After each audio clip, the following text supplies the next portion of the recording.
Bonjour à tous et bienvenue sur Monaco Info. Voici sans plus tarder les titres qui seront développés dans cette édition de début de semaine. Nous irons pour commencer à Philadelphie où le couple princier a pu assister à l'inauguration de l'exposition consacrée à la princesse Grace. Nous vous parlerons de la conférence méditerranéenne de l'OSCE qui se déroule actuellement en Principauté. Football, nous reviendrons sur la victoire ce week-end de Monaco face à Lyon, 2-1. Et enfin, nous irons à l'atelier des ballets de Monte-Carlo où se sont produits les élèves de l'Académie de danse Princesse Grace devant un public privilégié.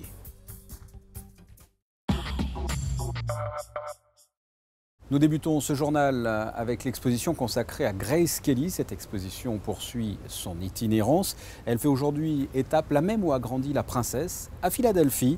Le couple princier vient d'assister à l'inauguration de cet événement au Mykener Museum. Voyez ce reportage sur place de Patricia Navarro et Sylvain Péroumal. Nous sommes à une petite heure de route de Philadelphie, dans la paisible région du Bucks County. C'est l'effervescence des grands jours au Mykener Museum de Doylestown, les lieux plus habitués à accueillir de l'art américain et des œuvres design ou des représentations de la nature environnante par des impressionnistes de renom, abritent désormais l'exposition à succès consacrée à la princesse Grace et pour l'inauguration de laquelle le couple princier a tout spécialement tenu à être présent. Grace Kelly est toujours bien présente à Philadelphie et l'opportunité de la faire découvrir à la nouvelle génération nous a immédiatement séduits. Quand le Grimaldi Forum nous a approchés pour nous proposer d'accueillir l'exposition, nous étions ravis de présenter toutes ces pièces et de raconter l'histoire de Grace Kelly depuis sa jeunesse à Philadelphie et Ocean City jusqu'à sa carrière cinématographique, de ses débuts au Bucks County Playhouse jusqu'à sa transformation en une princesse et une maman. Depuis la création des années Grace Kelly au Grimaldi Forum en 2007, cette exposition a fait le tour du monde dans différentes déclinaisons. Londres, Rome, Paris, Moscou, Toronto, Sao Paulo, Bendigo en Australie, Astana au Kazakhstan et tout récemment Montréal. L'événement a été salué sur 4 continents. Partout, les souvenirs, témoignages, photos, robes, films de famille ont offert aux visiteurs la possibilité de revivre le destin princier de Grace Kelly, véritable icône adorée tant en principauté que dans son pays d'origine. La princesse a été une ambassadrice extraordinaire, non seulement pour la principauté, mais aussi pour son pays natal. Le public américain, lorsque je leur parle de Grace Kelly, princesse de Monaco, ils ont toujours inspiré par sa personnalité. Et bien sûr, il y a des liens très étroits qui continuent grâce à son Altesse Sérénissime le Prince Albert et la famille princière a continué.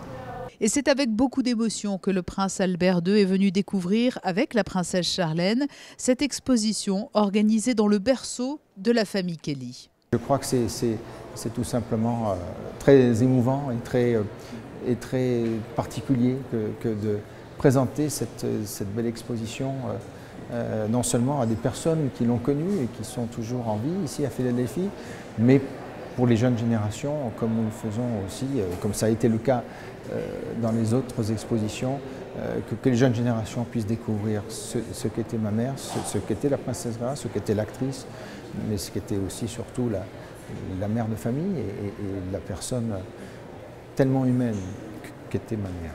À quelques kilomètres de Doylestown, dans la petite ville de New Hope, là aussi, le souvenir de Grace Kelly résonne encore 64 ans après les débuts de la comédienne, qui, âgée de seulement 18 ans, effectua ses premiers pas sur la scène de cet étonnant théâtre, construit à l'intérieur d'une immense grange et d'un silo à grains.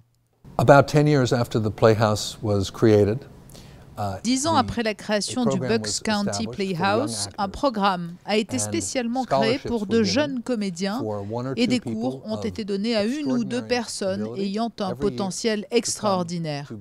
Ils pouvaient ensuite venir se produire ici l'été.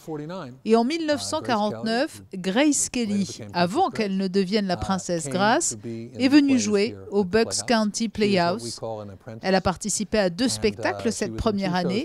Elle était très belle et déjà très talentueuse. Et nous avons d'ailleurs les photos. Et tout de suite après, elle a commencé à faire des films. And then she went almost immediately, she started to make movies. Doylestown, New Hope, Ben Salem, c'est toute la région du Bucks County qui célèbre aujourd'hui la mémoire de la princesse Grace. 100 000 visiteurs sont attendus jusqu'au 26 janvier au Michener Museum pour cette étape hautement symbolique. L'exposition sera ensuite de retour sur le continent européen en juin prochain à Amsterdam, aux Pays-Bas.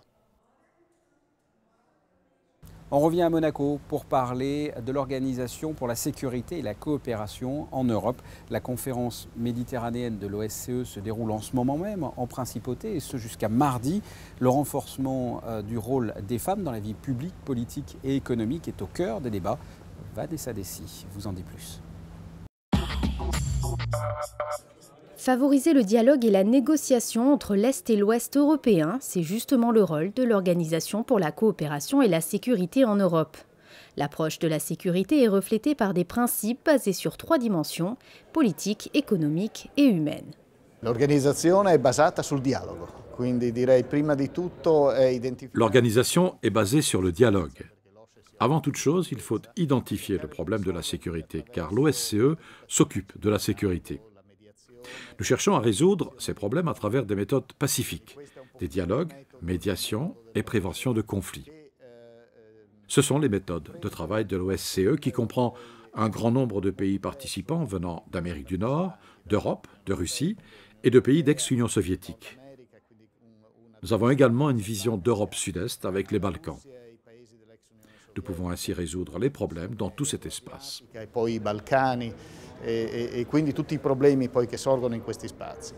La conférence méditerranéenne de l'OSCE est dédiée au renforcement du rôle des femmes dans la vie publique, politique et économique. Le dialogue est consacré à la définition de mesures concrètes de coopération et à l'échange de bonnes pratiques en matière d'égalité des genres. Le rôle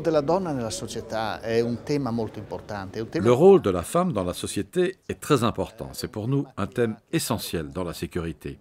Je pense que la femme représente l'équilibre dans notre société. La dimension humaine est très importante car elle est la structure de la démocratie. Au sein de l'OSCE, la principauté privilégie le soutien des actions portant avant tout sur la protection de l'être humain et le respect de ses libertés fondamentales, afin de préserver la paix, la stabilité politique internationale et la bonne gouvernance de l'état de droit. Au sein de l'OSCE, Monaco est déjà très content d'être représenté parce que c'est important. C'est une organisation qui fait suite à la conférence d'Helsinki de 1975 et Monaco a été à la table à ce moment-là un des membres fondateurs en quelque sorte. Donc c'est très important en termes de représentativité de la principauté comme un État parmi d'autres au sein de l'espace européen et même plus puisque vous savez que c'est de Vancouver à Vladivostok, vous voyez même qu'il y a une dimension méditerranéenne. Donc pour nous c'est extrêmement important. Nous y rencontrons des pays que nous n'avons pas l'habitude de rencontrer de manière fréquente.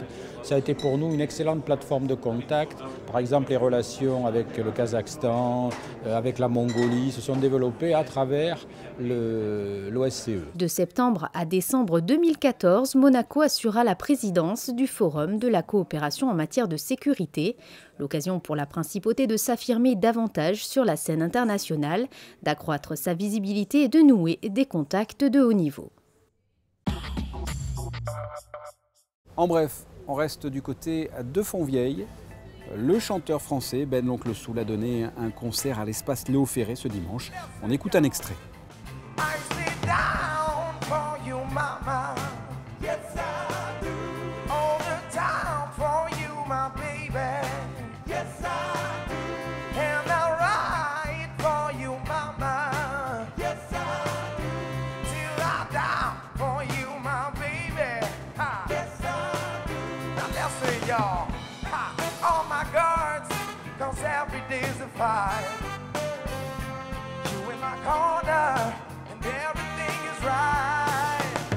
Et toujours à l'espace Léo Ferré, quelques jours plus tôt, vendredi précisément, était organisée la 6e soirée des artistes de la police avec un thème bien particulier, vous l'aurez peut-être deviné en regardant ces images.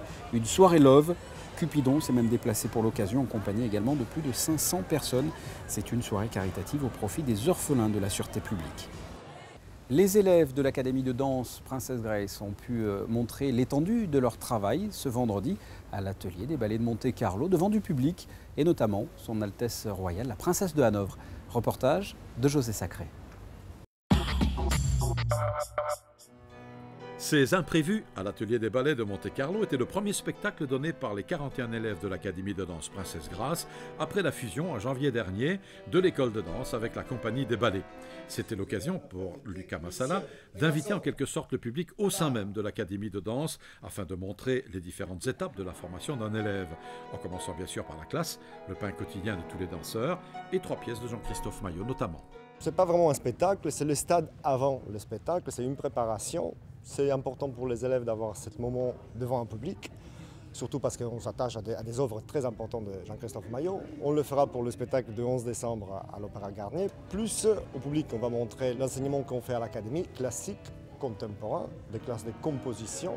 Et après, ce qu'on appelle une classe des corps de ballet, ça veut dire qu'on va mettre tous les élèves, les 41 élèves, ensemble, en train de danser, j'espère symétriquement et parfaitement. Alors que la compagnie des ballets de Monte-Carlo est en tournée en Chine, que le directeur chorégraphe Jean-Christophe Maillot est entre la Chine et les États-Unis, où il présente une nouvelle création, la danse continue à Monaco grâce à l'Académie, en spectacle ici à l'atelier, devant un public privilégié qui peut ainsi découvrir ce qu'il ne voit pas dans les théâtres. Qui sont ces spectateurs qui seront présents? Alors c'est des amis du ballet, c'est des gens qui ont la carte pour venir voir le spectacle du ballet, c'est des sponsors aussi, car l'Académie aussi a eu l'aide de plusieurs sponsors.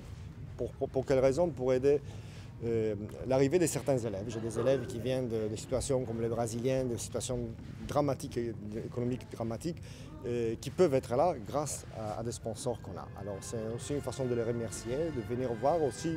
Certains élèves, ça fait déjà 4 ans qu'ils sont là, et leur montrer comment ils sont en train de grandir.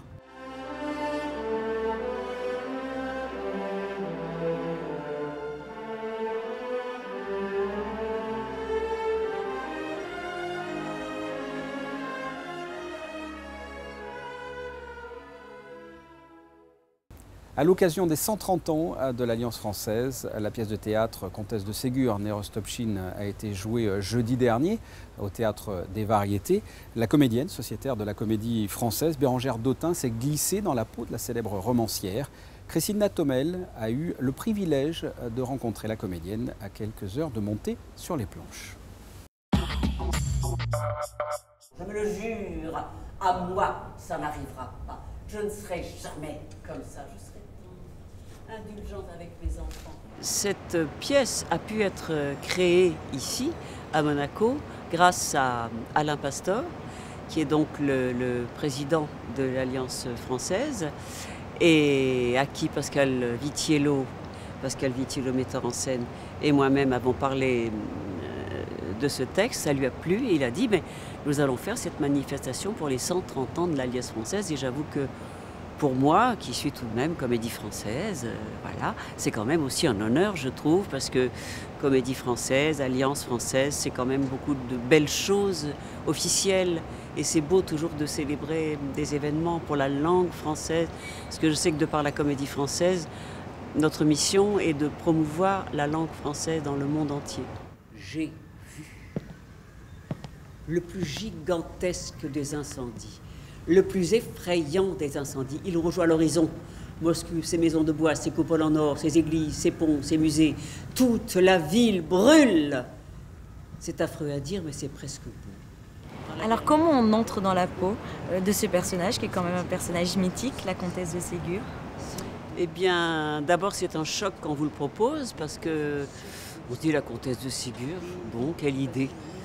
Et puis on lit le texte et on s'aperçoit que c'est une femme qu'on ne connaissait pas. Donc comment on aborde ce personnage? Avec stupeur quand on découvre ce qu'il est vraiment. Et puis après ça, on se renseigne sur l'époque exactement, sur le pourquoi de l'importance de Napoléon dans cette vie et comment ça a bouleversé, comment l'incendie de Moscou a fait de cette jeune fille une déracinée. Et puis on fait un mix de tout ça et on cherche les douleurs en soi correspondantes et les joies de petite fille qui restent. Et puis on fait un mix de tout ça et on trouve la comtesse entre ce qu'on a appris dans l'histoire Et ce qu'on trouve en soi, ça fait le mix d'une femme enfantine toujours. Heureusement, elle a toujours gardé cette âme d'enfant, mais avec la douleur surmontée. C'est ça qu'on appelle la résilience. C'est quand de toute douleur, vous arrivez finalement à faire une domination de vous et une joie de vivre. Et c'est ça que finalement j'ai voulu exprimer sur la fin, cet aspect de domination sur le monde et sur soi. Si c'est sur soi, c'est forcément sur le monde. Voilà, c'est tout ça la comtesse de Ségur. La guerre et les révolutions me soulèveront toujours le cœur. Dans mon royaume enfantin, l'incendie jouera un grand rôle. Les innocentes victimes seront nombreuses, à commencer par nous. À partir de janvier, la comédienne Bérengère Dautun jouera cette pièce à Paris pour près de 60 représentations. Mais avant cela, et en principauté, quel temps va-t-il faire les jours à venir? Voici la météo. À commencer par mardi, un temps bien automnal et médiocre, des averses surtout le matin et des nuages épais l'après-midi. Les températures sont en baisse de 16 à 18 degrés. Mercredi, le risque d'averse diminue, mais il se peut qu'il pleuve un peu. Les nuages laisseront quand même un peu de place à quelques éclaircies. Il fera de 14 à 18 degrés. Jeudi, une amélioration avec de belles éclaircies. Les températures seront douces, de 15 à 20 degrés. Et enfin, vendredi, une belle journée ensoleillée. Il fera de 16 à 21 degrés. Ce journal est terminé. Je vous remercie de l'avoir suivi. À très bientôt. Au revoir.